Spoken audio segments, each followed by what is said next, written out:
चाहे जमाने लग जाए, या तो तू आ जाए या हम ही ठिकाने लग जाए।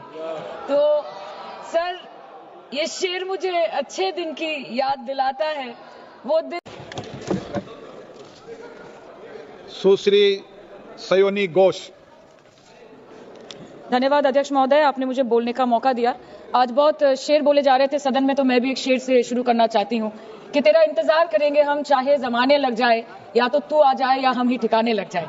तो सर, ये शेर मुझे अच्छे दिन की याद दिलाता है, वो दिन के जिसका वादा था, इस सरकार के नेकी का जो इरादा था, जो इरादे 2014 में काफी बुलंद थे, पर 2024 के आते आते इनके नीतियों में कुछ थोड़े बहुत घमंड थे, जिस घमंड के चलते पूर्व में नोटबंदी और लॉकडाउन जैसी घटनाएं घटी और जिसके वजह से 700 से ऊपर किसानों की मौत हुई, और जिसके चलते मणिपुर पर प्रेसिडेंट्स रूल तो लागू किया गया, लेकिन बस यही बोलना था कि 22 महीने लग गए और कई लोगों की जानें चली गई। सर, मैंने आगे भी ये चर्चा की थी कि if president's rule was the only solution, why was it not imposed months ago when people were dying? जब हजारों की तादाद में लोग बेघर हो रहे थे, चारों तरफ आग जल रही थी, जब महिलाओं को विवस्त्र करके रास्ते पर घसीटा जा रहा था, जब सिर्फ भारत नहीं बल्कि पूरे विश्व मणिपुर की चर्चा और निंदा दोनों कर रही थी, तब आप कहां थे? Sir, this delay in imposing president's rule proves that the BJP leadership neither had the will nor the competence to handle the Manipur crisis, and the administration watched quietly as ethnic tensions spiraled out of control. Sir, मैं ज्यादा detail में नहीं जाऊंगी क्योंकि हमने चर्चा पहले भी की है, और आज लगभग 2:15 को हम मणिपुर पे आलोचना कर रहे हैं। इतना इंपॉर्टेंस अगर पहले दिया होता तो शायद इसकी नौबत ही नहीं आती। So this is what I think. पर सर, ये शर्मिंदगी की बात है कि आज भारत के एक राज्य में प्रेसिडेंट्स रूल है। ये भी शर्मिंदगी की बात है कि 140 करोड़ की आबादी में 80 करोड़ को मुफ्त में राशन दिया जाता है।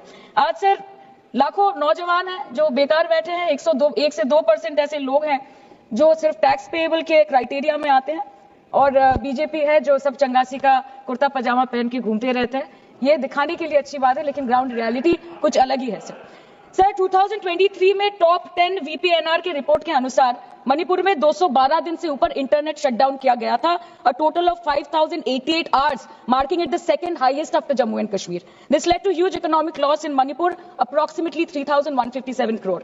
The economic blockade in Manipur affecting the two main national highway lasted for 66 days, with rough estimates of loss of around 250 crore per day, which is a whopping rupees 17,000 crores in over 2 months.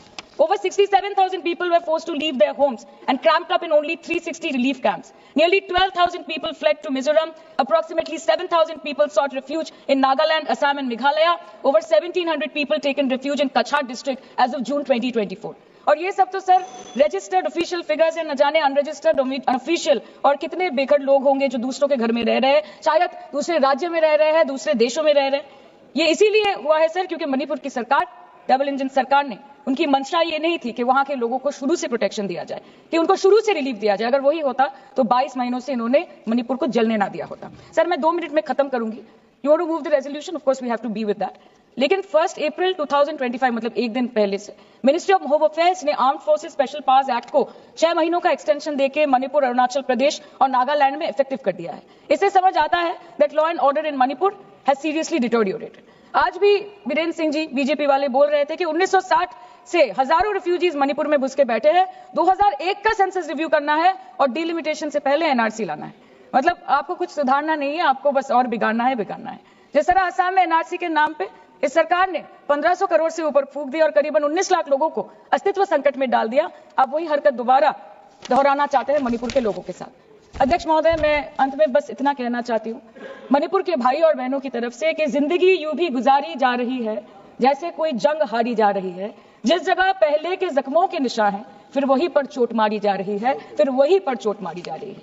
इसलिए आपके माध्यम से इस सरकार से मेरी यही अपेक्षा रहेगी कि मणिपुर के हालात में सुधार लाए, वातावरण में संतुलन लाए, पहले अपने देश के लोगों को मित्र बनाए, फिर जाके विश्व बंधु कहलाए जाए। That the home minister and the prime minister should work overtime and step outside their comfort zone to address the needs of the people and restore normality at the earliest in Manipur. Thank you sir.